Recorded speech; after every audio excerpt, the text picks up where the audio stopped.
Olá pessoal, tudo bem? Estamos aqui novamente então para tratarmos de um novo tema, um novo módulo, né? O módulo 11. Não ignorar a ajuda de um esboço. A gente precisa utilizar um esboço, sim. Não há condições de você gravar tudo na mente. Então a gente acaba precisando de um recurso, né, escrito, para que as nossas ideias estejam organizadas e a gente consiga então ter a desenvoltura e a segurança de passar essa matéria para o nosso ouvinte. A gente vai falar um pouquinho aqui da introdução, o corpo desse esboço e, por fim, então, a conclusão, né? Mas é assim, alguns oradores, eles se arriscam em tentar falar de modo de improviso, esperando que a sequência da apresentação inteira esteja na sua mente, na sua memória. Mas isso pode constituir um erro, uma falha, em especial para quem vai iniciar, né, a sua jornada de apresentações. Então é preciso ter cuidado. Talvez um orador experiente, ele confie nisso. Aí ele passa a usar não o esboço, ele passa a usar notas. O que significam notas? São pequenas frases que vão lembrar um assunto relevante que ele vai tratar. Então, quando ele bater o olho na nota, ele já sabe o transcorrer daquele assunto ali, dali para baixo, ele domina. Uma nova nota, um novo tópico, um novo assunto. Mas isso eu confesso para vocês que é quem tem já um grau de oratória muito elevado. Alguns, bastou a nota, ele já sabe transcorrer o restante da matéria.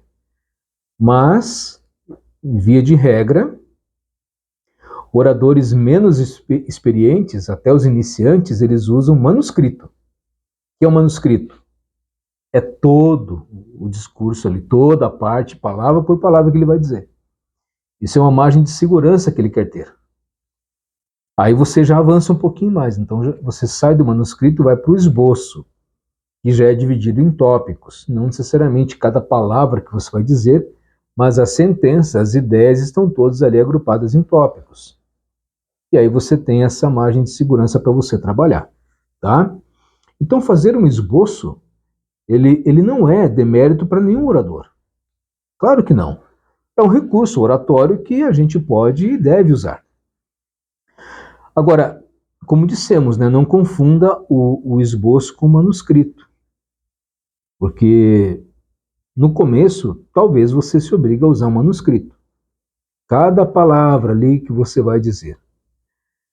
Mas acontece que dentro de um manuscrito você vai ficar muito preso ao papel, à matéria. Isso vai prejudicar um pouquinho o teu gesto, a tua desenvoltura, a tua conversação com o teu público, sabe?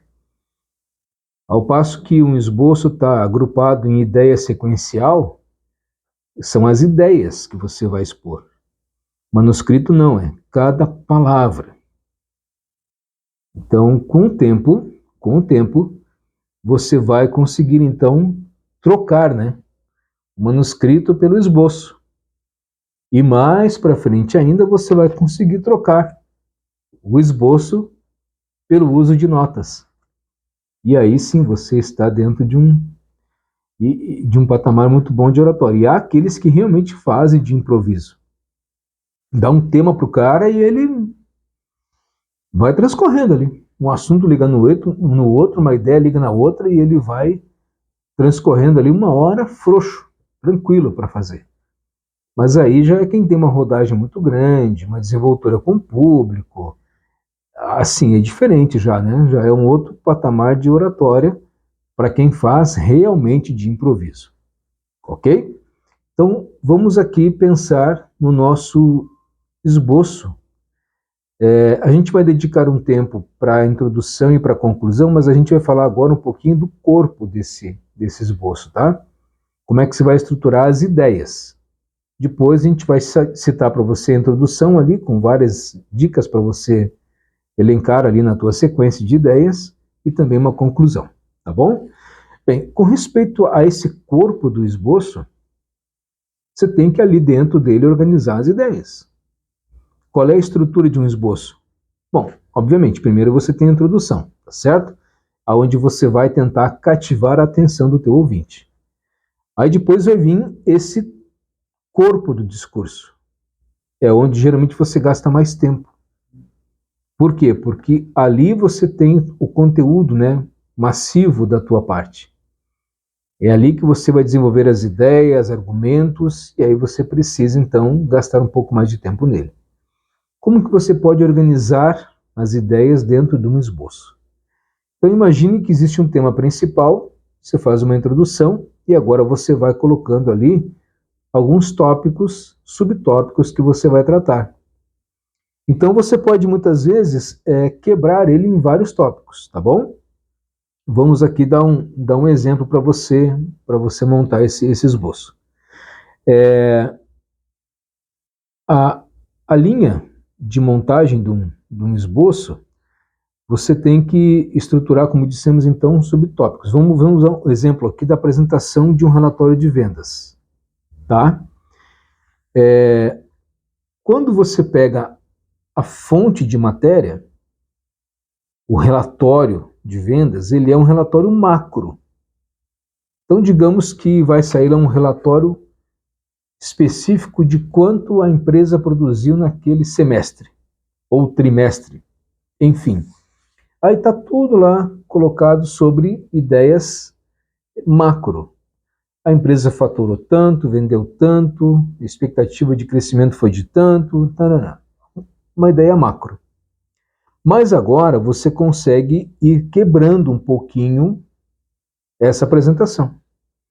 Você vai conseguir tratar agora por produtos que venderam mais, produtos que venderam menos, o ticket médio, lá o valor que foi gerado cada um deles.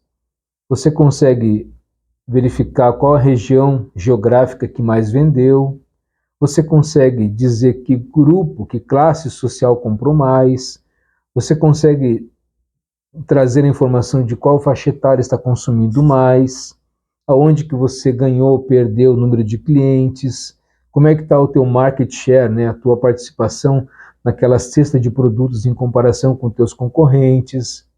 Então veja, já deixou de ser um mero relatório macro de informações. Agora virou um analítico ali, você está conseguindo fazer por tópicos diferentes uma apresentação.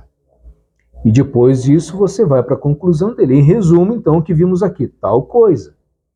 Então veja que você montou uma introdução, um tema principal, você veio quebrando aquele relatório de vendas em outras informações adicionais, e depois você vai dar a tua conclusão.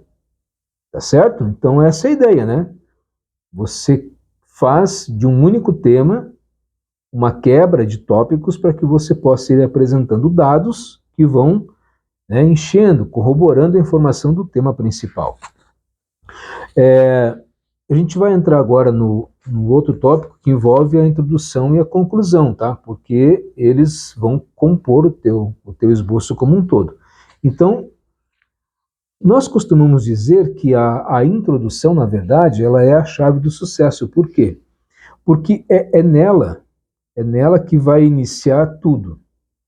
É nela que você vai chamar e captar a atenção do teu público, da tua assistência.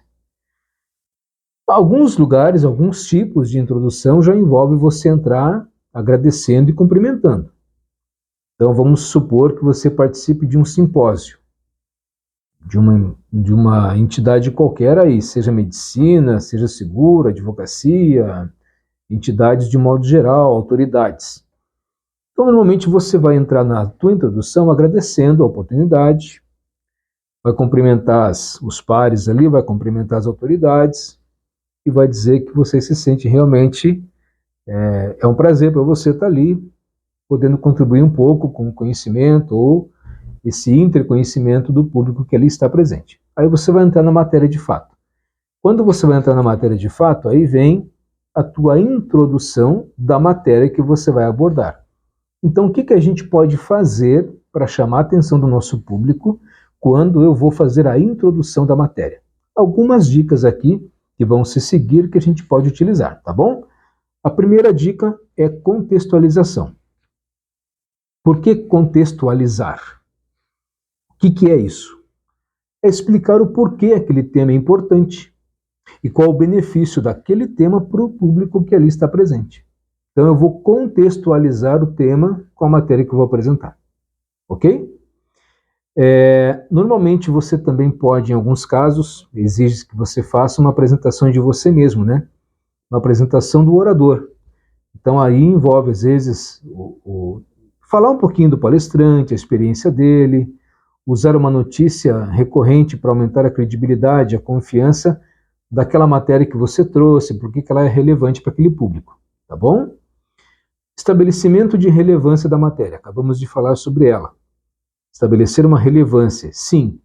Você pode utilizar algum dado inicial, uma estatística, um exemplo concreto para demonstrar a importância do tema e o impacto que ela pode ter, então, no transcorrer da matéria que você vai tratar.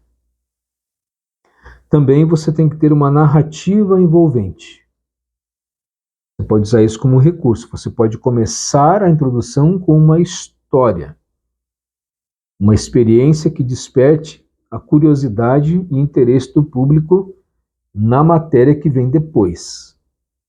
Alguns fazem uma introdução, contam uma história, e essa história ela tem a ver com a matéria que você vai abordar depois. Entendeu? Então vamos supor o seguinte, a questão que envolve, vamos pensar assim a tua palestra tem a ver com a gestão de risco.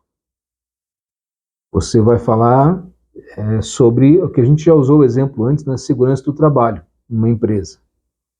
Você pode usar um exemplo, uma história real, que aconteceu numa outra empresa, um fato, tal, não precisa citar a empresa, mas você pode citar o fato que aconteceu, o resultado daquilo. E por que aquilo é importante hoje para vocês ali. Então, é uma história que você conta. Pode ser uma história real, um fato real, pode ser uma história fictícia que tem a ver com a matéria que você vai abordar depois, tá? Deixe muito claro o objetivo e a clareza do seu assunto. Procure ser direto. Evite uma linguagem que seja muito complexa, alguns termos muito usados só nos seus meios ali de contato com o teu público, né? A não ser que seja de fato aquele público que você já domina, que são classes, entidades específicas, e aí aquelas informações são normais, você poderá então utilizar. Uma introdução visa criar expectativa no público. Então, a introdução deve deixar o público curioso, motivado a ouvir o que o palestrante vai ter a dizer na sequência. Então, existem muitos benefícios quando você consegue, dentro da introdução já, captar a atenção do teu público. Quais são os benefícios de você conseguir esse resultado? O primeiro deles, você já vai ter a maior atenção do teu público. Uma introdução bem elaborada garante que a audiência vai se sentir mais engajada com a tua matéria desde o começo. Tá? Segundo, a motivação do público em te ouvir. A criação da expectativa e a demonstração da relevância do tema para eles vai despertar então o interesse desse público em querer saber mais daquela matéria que você trouxe. E também a melhor compreensão do conteúdo. Sim, uma introdução clara e concisa vai ajudar o público a entender o que vai ser abordado na palestra a seguir e toda a linha de raciocínio que você vai estabelecer então a partir dali. Quando você lança essas ideias, quando você faz algumas perguntinhas de retórica, ou seja, perguntas que você não espera a resposta, você só está perguntando para a pessoa ter a ideia, né, de que você está interagindo com ela. Então, vai criando insights mentais nela, para que durante a palestra isso será respondido para ela, tá certo? Então, aqui em resumo, com respeito à introdução, quando ela é bem estruturada, envolvente, ela se torna fundamental para o sucesso da palestra, pois ela vai estabelecer, né, a conexão entre o palestrante e o público, e vai criar então a expectativa e vai aumentar a atenção do teu público e vai facilitar a compreensão então de todo o conteúdo, tá certo? Bom, com respeito à maneira eficiente de você concluir a tua palestra, a conclusão também é fundamental. Por quê? Porque uma boa conclusão ela é crucial para reforçar a mensagem principal que você levou para eles. Deixar uma impressão duradoura, incentivar o público a refletir ou até mesmo a tomar uma ação. Ali talvez seja o momento de você fazer um breve resumo dos pontos-chave, reiterar o tema que você estava abordando e sugerir as próximas etapas de ação que aquele pessoal precisa ter. Então, muitas vezes é ali, na conclusão, que você vai dizer, olha, então, com base nisso tudo, o que temos que fazer é isso aqui. Tal, aí você vai dar a dica do que esse povo tem que fazer dali para frente. Então, você precisa concluir a tua apresentação de uma maneira que esteja, óbvio, relacionada com o teu tema. Bem, como é que você pode, então, elaborar esta conclusão? Vamos citar também aqui algumas questões práticas para você. A primeira delas é resumir os pontos-chave. Tá? A conclusão ela deve lembrar ao público os principais argumentos e informações apresentadas durante aquela palestra. Segundo, reafirmação da mensagem principal. É importante reiterar a ideia central da palestra, garantindo então que o público saiba o principal objetivo da apresentação.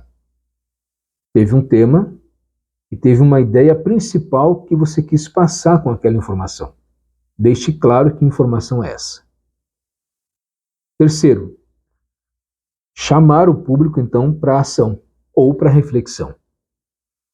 A conclusão pode ser usada para incentivar o público a agir ou refletir em cima daquele tema.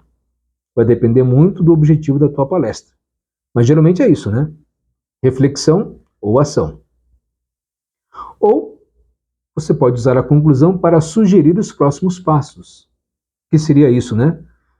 Você pode sugerir reflexões futuras, ou como continuar a pesquisar mais, implementar um novo conhecimento, participar de outros eventos, ou então uma sugestão, né, de algumas coisas que você tem que aplicar dentro do teu método de trabalho a partir de então, para que você possa ter melhor resultado. Então, é assim, né? Você vai poder, dentro da sugestão dos próximos passos, dizer a ela exatamente o que quem montou aquela palestra espera a reação daquele público dali para frente. E aí você precisa criar uma impressão duradoura numa conclusão. Impressão duradoura, o que é isso, né? A forma como a palestra termina, ela pode deixar uma marca na mente do público. Por isso é importante que a conclusão ela seja bem elaborada e que dê uma sensação de completude, ou seja, ela completou toda aquela palestra. Ela norteou tudo que foi abordado e está concluindo agora com satisfação. Qual é?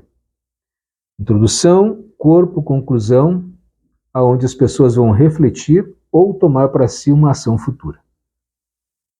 Então, em vez de você apenas dizer muito obrigado pela sua presença, você pode então resumir os principais pontos da palestra e deixar essa imagem mais impactante para o teu público.